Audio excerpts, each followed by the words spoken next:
We have an update on Zion Williamson. How long will he be out? What does it mean for the Pels' playoff chances? Who needs to step up? And how does it impact how the Pelicans operate at the NBA's trade deadline? We cover everything you need to know in today's episode of Locked On Pelicans. Let's go.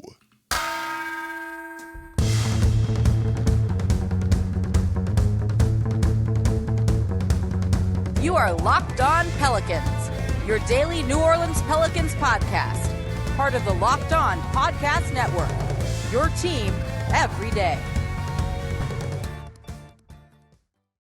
Welcome to another edition of Locked On Pelicans, the daily podcast covering your favorite team, the New Orleans Pelicans at NBA, part of the Locked On Podcast Network, your team every day, available wherever you get your podcasts and available on YouTube. I'm your host, Pelicans Insider, credential member of the media, Jake Madison, at NOLA Jake on Twitter. Here with y'all on this Wednesday, day we didn't really want to get to given the news on Zion Williamson. He's going to be out at least 3 weeks with a right hamstring injury, be reevaluated after 3 weeks, which likely means longer than 3 weeks. How much longer? I'll get into that in today's show. Who needs to step up for the Pelicans? What's this mean for them in the playoff picture? And does it change how they operate at the trade deadline?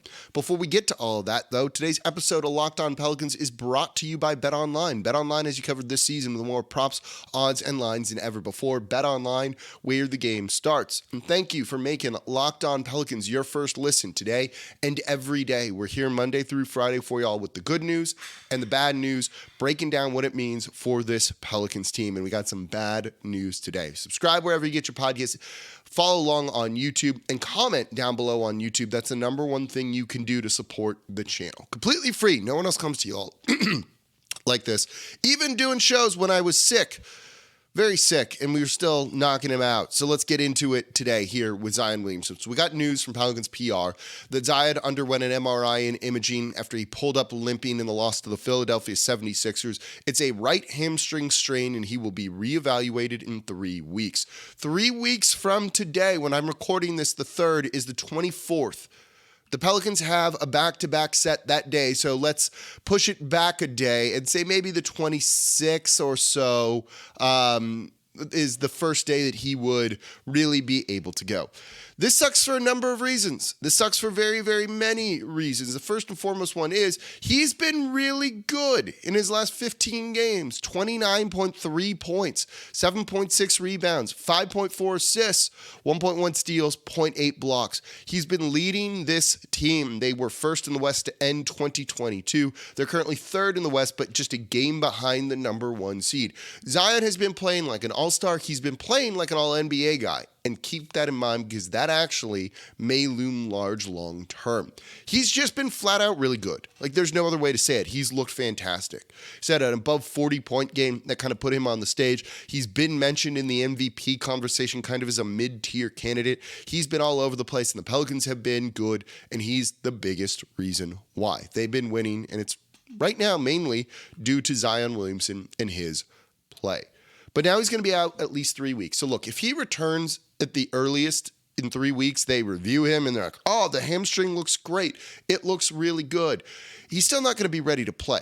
They're going to have to kind of go through a ramp up process, right? Get him out in practice, get his conditioning back a little bit, kind of slowly work him back, similar to what they did after he had COVID, where it took another game or two before they let him get out there on the court and play some games. You got to get him into game shape. So you're still looking at 4 weeks, 4.5 weeks, maybe longer than that. And a key date on this is February 9th, 5 weeks away, which is the NBA's trade deadline. We'll get into that in the second segment of today's show. So this hurts New Orleans. And it hurts because the Western Conference is real tight right now. Real tight right now. You go on a bit of a losing streak, you fall from being third in the West and one game out of first to potentially being where the Golden State Warriors are, 9th in the Western Conference, or Utah, who's 10th in the play-in tournament, right? With a more or less 500 record, all of a sudden now your path to the postseason looks a little bit more fraught. You know, New Orleans is only 3 games up in the win column on the Golden State Warriors. They're up 5 in the loss column, which is helpful here, but it shows you how tightly packed this is. So any injury that knocks you down a couple of games isn't just a couple of games, it's a couple of spots also potentially in the standings. So New Orleans goes from looking at home court right now to being a road team or having to go through the play-in tournament to even simply get into the postseason. That's how impactful this injury can be. New Orleans is a deep team, and I've repeatedly said here and on Locked On NBA and elsewhere across our network and on other shows that I've gone on, that I think they could be one of the deepest teams in the league. But it's that depth that works well around Zion Williamson. You have the occasional Najee Marshall game where he goes out and he wins you a game kind of with 22 points, right? But those are more rare. Larry Nance Jr., who's out injured too right now, is a borderline starter on maybe half the teams in the league, right? Najee wouldn't start on almost any team in the league. Same for Dyson Daniels or Jose Alvarado. The depth works because Zion makes everything easier for everyone around him, and those guys have complementary skill sets to what they need to do to kind of maximize Zion, and Zion maximizes their skill set. So it works here in New Orleans. But when your car engine goes out or the sun at the center of the universe goes out, things change, and that depth is going to be tested in a way that maybe they're not ready for. You don't have a bunch of 30-point ready-to-go scorers on the bench. So New Orleans is going to need to be very careful about the lineups and rotations that they run out on the court. And we'll get into that in the third segment of today's show. Who do you want to see starting? Which I think becomes a very important question. Now, there's going to be some reinforcements arriving. Brandon Ingram will be coming back. He's listed as out for the game tonight against the Houston Rockets. He'll be kind of ramping up to play hopefully soon, but we don't exactly know when this is. So New Orleans needs to kind of brace themselves for what might be some pretty tough basketball for a period of time without both your stars. You still have CJ McCollum, who's capable of getting you 40 and going out and winning. He's struggled at times this year, but is rounding into form. And now he's really going to be the guy that has to carry the offensive burden. Same for Jonas Valanciunas. They've done that before. So there's reasons to believe New Orleans can still win some games, can tread water till you get Brandon Ingram back. And then hopefully sometime after that, at least 3 weeks, potentially get Zion Williamson back then too. But there's a couple of tough games coming up. This team's about to go on a long road trip, right? You have the Brooklyn Nets at home on Friday, a back-to-back against the Dallas Mavericks on the road. Then you continue on the road for a 5-game road trip. It's the Mavericks, the Wizards, Boston Celtics, that one's tough. Pistons, Cleveland Cavaliers just had Donovan Mitchell score 71 points. You're home against the Heat. You go on the road on the 22nd against the Miami Heat. Then you have a back-to-back set against the Denver Nuggets and Timberwolves at home. And then you're looking at the earliest Zion may return for game action being January 28th against the Wizards. There's a bunch of tough games in there with fewer easy-to-win ones. There's maybe like 2 gimmies, if that. This could be a rough stretch for the Pelicans. On the road against some good teams. Away from home for an extended period of time. This isn't great timing for this injury to happen, but the Pels' depth has stepped up, and they're really going to need to step up again in order to try and carry the Pelicans and kind of keep them holding their ground in the Western Conference. But could they bring in reinforcements? There's a lot of picks that they have, ammunition to trade, players on expiring deals in a sense. Could they go and make a move? Do they need to make a move? Let's take a look at that coming up here next in today's episode of Locked On Pelicans. How does this team operate at the trade deadline, and does this change it? Because I do think that it does. That's coming up here next. Before we get to that, though, today's episode of Locked On Pelicans is brought to you by BetOnline.net. BetOnline is your number one source for sports betting info, stats, news, and analysis. So get the latest odds and trends for every professional and amateur league out there, whether it's pro, football, college bowl season, basketball. They've got it all covered over at BetOnline.net. If you love sports podcasts, you can even find those over at BetOnline.net as well. So it's the fastest and easiest way to get your sports betting info. So head to the website today. You can also get there on your mobile device to learn more about the trends in action happening right now over at BetOnline.net. BetOnline, where the game starts. And thank you for making Locked On Pelicans your first listen today and every day. We're here Monday through Friday for y'all. Consistent. No one else coming to you like this, breaking down all of the biggest things around this Pelicans team. And today we're talking about Zion Williamson being out with a right hamstring injury for at least 3 weeks. Now, if you want to catch up on everything else around the NBA, go check out the Locked On NBA podcast. I'm on there today talking about this. I'm on there every Wednesday breaking down the biggest stories across the association. Scoring is up all over the NBA, and John Corrales, my co-host, and I break down why. Make sure Locked On NBA, your second listen today, and every Wednesday. when I'm on there, which is every Wednesday. So we are talking about the Pelicans and Zion Williamson's injury. And now it kind of shifts towards the trade deadline. He's out for a minimum of 3 weeks. Look, it's likely going to be more. They treat him with kids' gloves. They don't rush him back, even when he wants to be out there on the court, which has created some friction in the past. Signed an extension, so I don't think you need to worry about that as much right now, but don't love this sort of situation that they're in. But 5 weeks away is the NBA's trade deadline, February 9th. Do the Pelicans need to make a move right now to try and bring in some help? Do they need to kind of almost make like a desperation type of deal?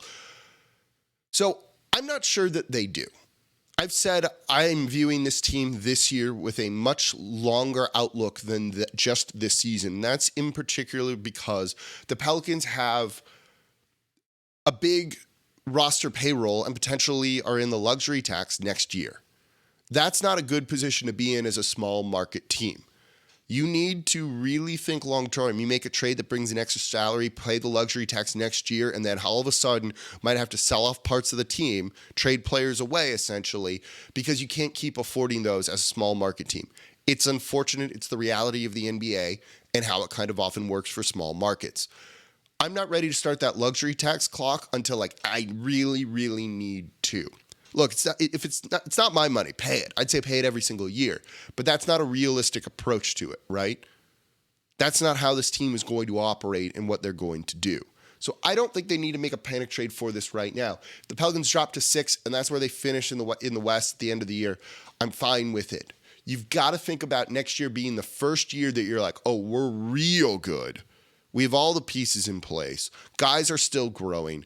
Now is when we kind of want to go all in. I don't think it's this year, even with the Zion Williamson injury and Brandon Ingram being out now at least 19 games. And it's tough to try and evaluate what you need to do, right? Zion, Brandon Ingram, and McCollum have only played in 10 games together this season for a combined 172 minutes.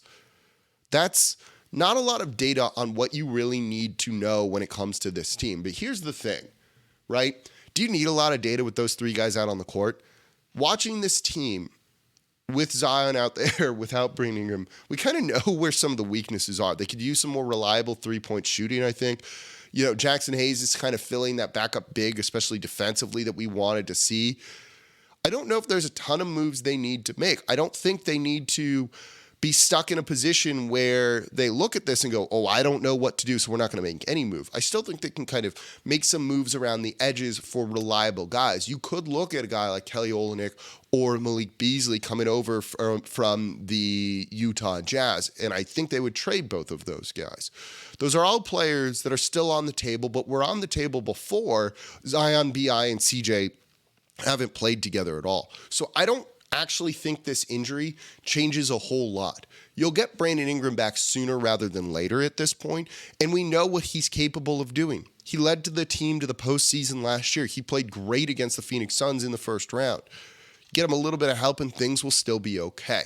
The fact that these injuries overlap for a period of time isn't ideal, particularly as they're about to go on a long road trip, but look, it's not like they're overlapping that much, and I think that's something to really keep in mind. So I don't think New Orleans needs to make a panic move. And I think the kind of approach to the trade deadline is the same as it was before. I don't think you actually need data on all 3 of these guys playing together, even though you're not going to get it. And that can hurt you, but we know what all 3 are capable of. We know how they work together and how they should be working together. I'm sure the front office does too. I'm sure the coaching staff does as well. So I don't think they're looking to make any big trade this year. I haven't thought they were looking to make a huge move this year, and instead have been looking to tweak things. And look, deals don't really get done until February, until you get closer to the trade deadline. There's sellers out there that are in no rush to sell right now. So if you do make a move for one of those guys or any other deal right now, you are overpaying. And I don't hate overpaying if it means you're getting the guy that you want, the guy that you need, but you still want to try and avoid that. And front offices work a little bit differently than the way I view things, which is go and get your man, but they've got to kind of maximize the assets they have, particularly in a small market. So I don't think I'm expecting to see a trade or anything happen right away, just kind of based as a knee-jerk reaction to this injury from Zion Williamson. I think this team is still good. They'll still be okay. They're going to lose some games. I don't doubt that right now, until B.I. gets back and kind of gets up to speed. But once he does, I think this team should be okay and should be fine. And we'll see BI take over and hopefully lead this team to a bunch of victories, kind of weather the storm until Zion Williamson comes back, which is hopefully going to be sooner rather than later. Though if I were a betting man, and I am, I think it's going to be later. But that's just me, and that's not any inside information, just kind of based on how they operate with this. But given how they're kind of playing right now and that they're doing okay in the standings, I don't see a panic trade coming. I don't think they need to make a panic trade right now. Just hold your own, regroup, and I think things will be okay. I don't think the sky's falling just yet, even though this very much sucks. But some changes need to happen without Brandon Ingram and Zion Williamson out there on the court and around CJ McCollum. Let's get into some of what some of the starting lineups maybe should be and kind of what they need to do to try and be competitive during this time. That's coming up here next in today's episode of Locked On Pelicans. And thank you for making Locked On Pelicans your first listen today and every day. We're here Monday through Friday for y'all, breaking down everything you want to know about this Pelicans team, the good, the bad. We're coming to you like no one else is doing. This is an important show that we got to talk about, giving you everything you need to know about this Pelicans team and the injury. So I think that this will be okay for New Orleans. So let's just keep on rolling and make sure Locked On Pelicans is your first listen. And now for your second listen, go check out Locked On Saints. Saints season is over. Ross Jackson breaking down everything black and gold. What do they do? Because we don't want to repeat of what we saw this year. He's going to let you know. Go check out Locked On Saints as your second listen every single day. So no Zion Williamson, no Brandon Ingram, and they've got a game tonight against the Houston Rockets. They got a, of course, nationally televised game against the Brooklyn Nets with no Zion Williamson because there's some weird curse where he cannot play on national TV for whatever freaking reason. So things need to change. We've seen the Pelicans offense struggle at times, and it's at times struggled even with Zion Williamson in that starting lineup. So with that, I do think some changes maybe need to be made. And so that's where I wonder if that's what they're going to try and do. I've said it repeatedly, right? Like in general, you want your starters to be the guys that win you games. And you want your other players, your bench players, to really try and just kind of hold their own. But it's your starters who's supposed to really help you win, especially based off of this team and how good those starters are. So I do think you really need to maximize the starting lineup for the Pelicans right now. And that probably means some changes. It might mean that you drop a guy like Herb Jones from the starting lineup. Maybe it's just for a period of time to give you more shooting. Maybe you need Trey Murphy or Najee Marshall in there because they give you more offense than you get from Herb Jones. Maybe you need to start Larry Nance Jr. alongside Jonas Valanciunas. And you heard him even say when he was on the show a week or two ago that that's something they've been trying to do a little bit more of. So maybe your starting lineup needs to be CJ. It needs to be Brandon Ingram, Trey, Valanciunas, or Larry Nance Jr. and Valanciunas. Or maybe throw Najee in there for BI if he's not back yet and try and maximize the amount of offensive threats that you have out there on the court at any given time, particularly with the starting lineup so that they don't just get blitzed and beaten and you lose the game right off the bat because you're not going to be able to come back from that. I think that's something to really consider right now. There's a lot of talk about, can they start Herb Jones in the postseason? He was cutting really well and trying to make an impact against the Philadelphia 76ers. But right now, you don't have Zion to be able to go out and score like he did, right? Zion was unstoppable against Philly until the injury occurred. You need to make that up now. And look, I love Herb Jones. I love my Not On Herb shirt.